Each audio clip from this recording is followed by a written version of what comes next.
বন্ধুরা, welcome to my channel it's Shubhapakhi lifestyle. নতুন একটা দিন, নতুন একটা ব্লগে তোমাদের আমার চ্যানেলে অনেক অনেক ভালোবাসার স্বাগত। আশা করি তোমরা সবাই ভালো আছো। হ্যাঁ, আমিও খুব ভালো আছি, আমরা ভালো আছি। তো দেখো, সকাল সকাল আজকে ব্লগটা স্টার্ট করছি রান্না বান্না দিয়ে। না, ভুল বললাম, রান্না বান্না না, ঠিক মশলা বাটা দিয়ে। তো এই সকাল 5:30টার সময় উঠে আমার রান্না করাটা পুরোপুরি বেকার হয়ে গেলো, জানো তো। কেন বেকার হয়ে গেলো তোমরা ভিডিওটা স্কিপ না করে দেখতে থাকো, আশা করি ভালো লাগবে। আর হ্যাঁ, আজকে কিন্তু আমরা যাবো রিসেপশনে, তো রিসেপশনেরও কিছু কিছু ক্লিপ আমি অবশ্যই নিয়েছি। তোমরা ভিডিওটা স্কিপ না করে দেখতে থাকো, আশা করি ভীষণ ভালো লাগবে।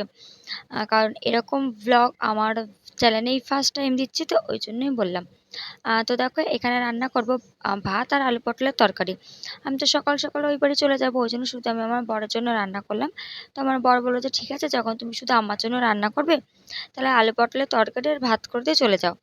আমি বললাম যে ঠিক আছে, আমার আরও সুবিধা হলো, তাই না। তো 5:30টার সময় উঠেছি, উঠে এক তরকারি ভাত করতে কতক্ষণ লাগে।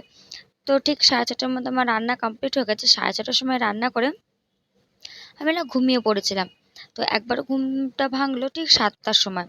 না, 7টা না, 7টার ঠিক আগে কি 7টা।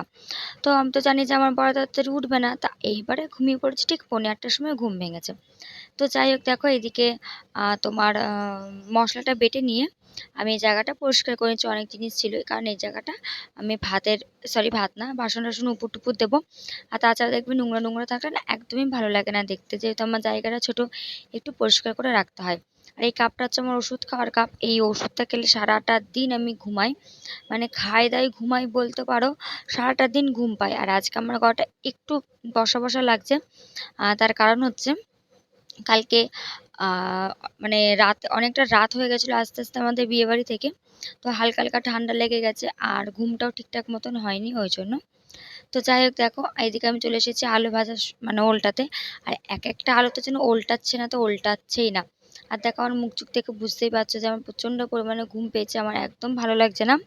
আর তার কারণ হচ্ছে আগের দিন না তোমার কি বলবো, রাতেরবেলা একটু লেট হয়ে গেছিলো ঘুমাতে। তার কারণ হচ্ছে এই যে আজকে রিসেপশনে কি পরবো না পরবো সেটা আমার বরের জামা কাপড় গোছাতে গোছাতে, আমার জামা কাপড় গোছাতে গোছাতে ঠিক করতে করতে না অনেকটা লেট হয়ে গেছিলো, ওই জন্য ঘুমটা কমপ্লিট হয়নি। ওই জন্য দেখো রান্না বান্নাও করতে ইচ্ছা করছে না। আর আলুটা যেন ওল্টাচ্ছে না, তো ওল্টাচ্ছে না। যাই হোক, ফাইনালি ওল্টালো। তারপর তোমাদের দেখালাম যে দেখো কেমন মেঘলা মেঘলা ওয়েদার। এইটুকুনি টাইমের জন্য ছিল মেঘলা মেঘলা ওয়েদার, অবশ্য না, একটু মেঘলা একটু রোদ, একটু মেঘলা একটু রোদই দিচ্ছিল। তো তোমরা ভিডিওটা দেখতে থাকো। তো দেখো, রেডি হয়ে গেছি, ওই যে আমার বর। আজকে আমি সকালবেলায় 5:30টার সময় উঠলাম, উঠে টিফিন টিফিন রান্না করলাম। রান্না করে 8:45 নাগাদ মালিক ফোন করে বলে যে আজকে কাজের ছুটি। তাহলে বলো কেমন লাগে একটু সকালবেলা, বা কালকে বলতে পারো তাহলে আমি সকালবেলা উঠে আর রান্না বান্না করতাম না। তো এই হচ্ছে রেডি হয়ে গেছি। আর ওই হচ্ছে সড়কটু, আর ওই হচ্ছে কী বেশ বলতে চাচ্ছিলাম, ও হ্যাঁ, ওই হচ্ছে ব্যাগপত্র গোছানো। ওই যে ব্যাগটা দেখতে পাচ্ছি, মানে ব্যাগের যে পেছনে যে বড় ব্যাগটা, ওই ব্যাগটার মধ্যে রয়েছে হচ্ছে আমার বরের কী রয়েছে গো, ব্লেজার রয়েছে। আর ওর মধ্যে আমার শাড়ি রয়েছে, যেটা কালকে পিসিবাড়ির থেকে নিয়ে এসেছি। কিন্তু কোনটা পরবো আমি বুঝতে পারছি না। আমি আবার আমার বদ্দির কাছ থেকে শাড়ি আনিয়েছি, যেটা যাওয়ার পথে আমি জামাইবাবুর থেকে নিয়ে নেবো। তো বললাম তাহলে চলো, আমার মা তো বলেছিল যে সকালবেলা চলে যাবি আজকে যেহেতু বউ ভাত। তাহলে আমি চলো, তাহলে তুমি চলে যাও। ওই দেখো আমার বর হিরো সেজেছে, একটু দেখো। চুল কেটেছে আমার বর কালকে, আর কিছুটা লাগলো হাসতে গিয়ে। হ্যাঁ, ভালো লাগছে। কালকে আমার বর আবার চুল কেটে এসেছে। ও বলেছিল যে যদি কন্যাযাত্রীতে নিমন্ত্রণ করে তাহলে চুল কাটতে যাবো। যেই নিমন্ত্রণ করেছে আমার মা বলছে কি ওকে বল শিগগিরই চুলটা কেটে নিতে। জামাই আর শাশুড়ির কি আনন্দ, যদি শুধু আমাকে আর ওকেই বলেছে, আর কাউকে বলেনি, মানে আমাদের বাড়ির মধ্যে আর কাউকে বলেনি, মানে মা বাবা বাদ, আমি আর আমার বর খালি। তো চলো যাওয়া যাক, রেডি হয়ে নিয়েছি। তখন লাইট পাখা সব অফ করে নেবো। এই যে এইখানে রয়েছে আমার বরের ওইটা, আর নিচে রয়েছে আমার বরের জুতো। তো কী পরবে, কীরকম ব্লেজারটা না খুব সুন্দর, কালারটা ভীষণ সুন্দর, ওটা আমার পছন্দের কালার। যাই হোক চলো, তো আমরা আজকে কী পরছি কি না পরছি, আজকে কিন্তু আমরা ম্যাচিং করে পরবো, জানো তো। তো সেটা জানতে হলে দেখতে হলে অবশ্যই ব্লগটা কিন্তু পুরোটা দেখো। তো চলো আমার বর কাছে এখন গাড়ি বার করতে। তো দেখো, আশা করি তোমরা ব্যাকগ্রাউন্ড দেখে বুঝতেই পারছো যে হ্যাঁ, আমি চলে এসেছি এইবারই। এসেছি অনেকক্ষণ আগে, একটুখানি গল্প টল্প করছিলাম সবার সাথে। আর হচ্ছে গিয়ে একটুখানি আমি আমার বর সাথে গেছিলাম একটুখানি দোকানে। তো কী কী কিনেছি অবশ্যই দেখাবো। আর আমার বর গেছে হচ্ছে গাড়ি ধুতে না, মানে ঠিক করতে দিতে। কি হয়েছে গাড়িতে আমি ঠিক জানি না। যাই হোক, তো এই দেখো এই বেনারসিটা হচ্ছে আমার বেনারসি। এটা তো আমি বিয়ের দিন পরেছিলাম। তো আজকে এটা পরবো না, আজকে কী শাড়ি পরবো বুঝতে না পেরে গেছিলাম আমার ছোটো পিসির মেয়ের কাছে, মানে আমার দিদির কাছে। তো দিদির যে বেনারসিগুলো ছিল সব শ্বশুর বাড়িতে রয়েছে। আমার দিদির যেহেতু বেবি হয়েছে বলে আমার দিদি এই বাড়িতে মানে পিসির বাড়িতে রয়েছে। তো ওই জন্য ওর কাছে শাড়ি নিয়ে এই শাড়িটা নিয়ে এসেছি আর এই গ্রাউন্ডটা নিয়ে এসেছি। আর তোমরা জানো আমার দিদি দেখেছো হয়তো কি জানি না, অনেকটা হেলদি, তো ওর গ্রাউন্ড কোনো রকমভাবে আমার হবে না। তো দিদির হাফ শাড়ি সব শ্বশুর বাড়িতে, আর ও এখন যেতে পারছে না, যাই হোক বাদ দাও। তো দেখো আমার বদ্দির কাছ থেকে নিয়ে এসেছি এই বেনারসিটা, আমি নিয়ে আসিনি কারণ আমার বদ্দির বাড়িতে অনেক দূরে, জামাইবাবুকে দিয়ে পাঠিয়ে দিয়েছিলো, আমি সকালবেলা বাড়ি আসার সময় নিয়ে নিয়েছি। এই যে হচ্ছে বেনারসি, আমার মতনই, কালারটাও না আমার মতন না, ডিজাইনটাও আমার মতন না, প্লাস কালারটা আমার মতনই না। এই দেখো আমার দিদির হচ্ছে, দাঁড়াও দেখাচ্ছি, এই যে পুরোটা খুললাম না, যখন পরবো তখন তো দেখতেই পাবে। এই হচ্ছে লাল আর এই হচ্ছে নীল, বুঝেছো? দাঁড়াও শাড়িটা ঠিক করে দিই। এটা বেনারসি না, এটা হচ্ছে তোমার কাতান বেনারসি, আর আমারটা হচ্ছে পিওর বেনারসি, ভীষণ হেভি আমারটা, আর দিদিরটা হচ্ছে হালকা পাতলা কাতান বেনারসি। আর এর সাথে রয়েছে এই ব্লাউজটা, এই দেখো এই ব্লাউজটা। আর দেখো এখনের এই আমার খাটের অবস্থা এই বাড়িতে এসে এই রকম দেখো। আর এই যে দেখতে পাচ্ছ এইটা হচ্ছে আমার বরের ব্লেজার, যেটা আজকে আমার বর বিকালবেলা পরবে, যখন পরবে দেখতে পাবে। আর খুললাম না, ব্লেজারটা ভীষণ সুন্দর, আসলে তোমরা কালারটা দেখে বুঝতেই পেরেছো। এই দেখো, আর আমি আমার বরের সাথে বেরিয়েছিলাম একটু, এই যে ইউপিনগুলো কিনলাম খোপায় দেওয়ার, আর ওই দেখো নাচছি। আর এই দেখো এই যে একটা পকেট পারফিউম কিনে নিয়ে এসেছি। ও আমি কই জানবো মা, আমি জানি তুমি তো সবে দিয়ে গেছো, সর আমি নেড়ে দিচ্ছি। আর আমাদের বাড়িতে আজকে রান্না হবে কচুর শাক, কী দিয়ে হবে, ছোলা দিয়ে, আর যে রুই মাছ, আলু পটল এইসব দিয়ে হবে।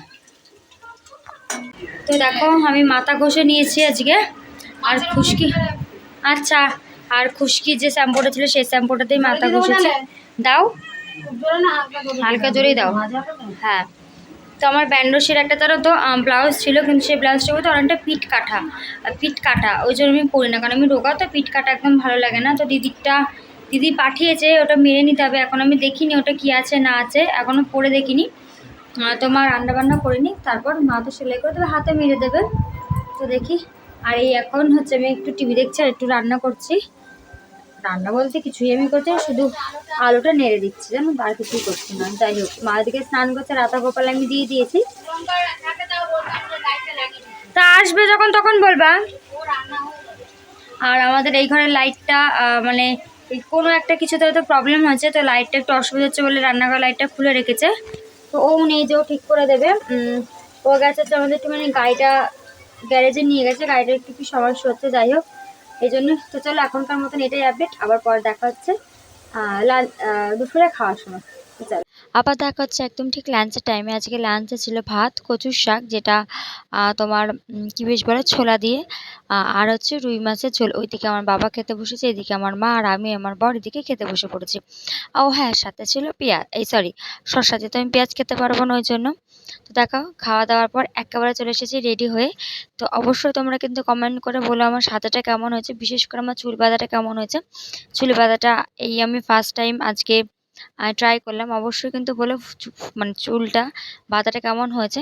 তো দেখো এদিকে আমার বর পরেছে ব্লেজার, আমি আমার বরকে বললাম যে চলো তোমাকে ফুল লুকটা দেখাই, বলেছে না না আমাকে দেখাতে হবে না, শুধু তুমি মানে তোমাকে দেখাও।